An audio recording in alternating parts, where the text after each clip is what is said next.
સાબરકાંઠાના પ્રાંતિજમાં 3000ની લેવડદેવડ બાબતે થયેલી મારામારીમાં વચ્ચે પડવા ગયેલા રાજુ રાઠોડ નામના વ્યક્તિને માથાના ભાગે લોખંડની પાઇપ વાગતા વ્યક્તિનું મોત થયું છે. તો વ્યક્તિની હત્યા થતા સમગ્ર શહેરમાં ભારે અંજાપાની સ્થિતિ સર્જાઈ છે. આ ઘટનાની સંપૂર્ણ વિગત જાણીએ અમારા ખાસ અહેવાલમાં.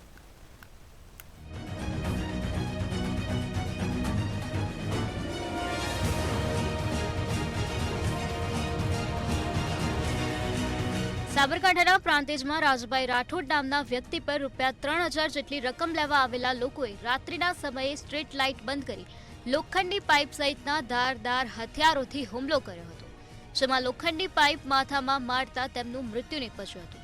જોકે પોલીસે ગત રાત્રેથી જ ફૂટ પેટ્રોલિંગ સહિત લોખંડી બંદોબસ્ત ગોઠવી દેતા હાલમાં પરિસ્થિતિ થાળે પડી ગઈ છે.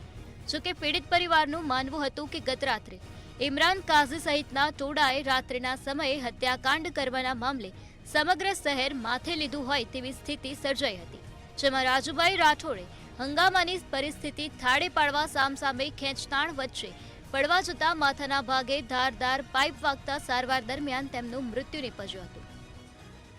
અમારા મોટા માળના અંદર એકદમથી બધા 200-250 માણસનું જોલું ગોચ્ચેનું આવ્યું અને અમારા ભાઈના ઘરમાંથી કાઢીને એને માર્યો અને પેલા ભાઈને ખેંચીને એને પથ્થરમારો કરી અને ભાઈને મારી નાખ્યા અને લાઇટો બી તોડી નાખી. અમારા મેલાના તો કોઈ માણસો હતા જ નહીં, કેમ કે અમારા વરસગોળ કારકામાણી થાય છે એટલે બધા ઉઘરાણું કરવા છોકરાઓને બધા જતા. અહીંકાનો મેલામાં મારું માણસ કોઈ હતું નહીં અને એ લોકો ડાયરેક્ટ આવીને જ હથિયારોને બધું લઈને જ આવેલા હતા અને એ લોકોએ આવી રીતનો હુમલો કર્યો અને અમારા માણસને મારી નાખ્યો. હર હિન્દુ યુવાનની હત્યા કરવામાં આવી છે.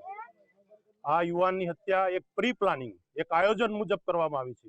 આ ગુનેગારો વારંવાર આ પ્રકારના હુમલા કરતા જ હોય છે પ્રાંતિજમાં એકલ દોકલ માણસને જોઈને, અને એમને બહુ ભયંકર હુમલો કરી રાજુભાઈ રાઠોડની હત્યા કરી છે, નિર્મમ હત્યા કરવામાં આવી છે.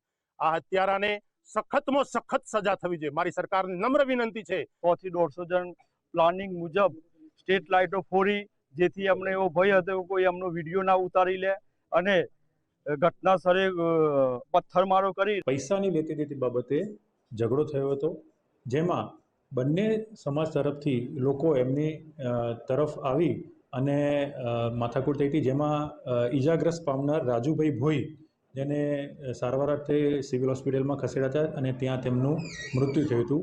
આ બાબતે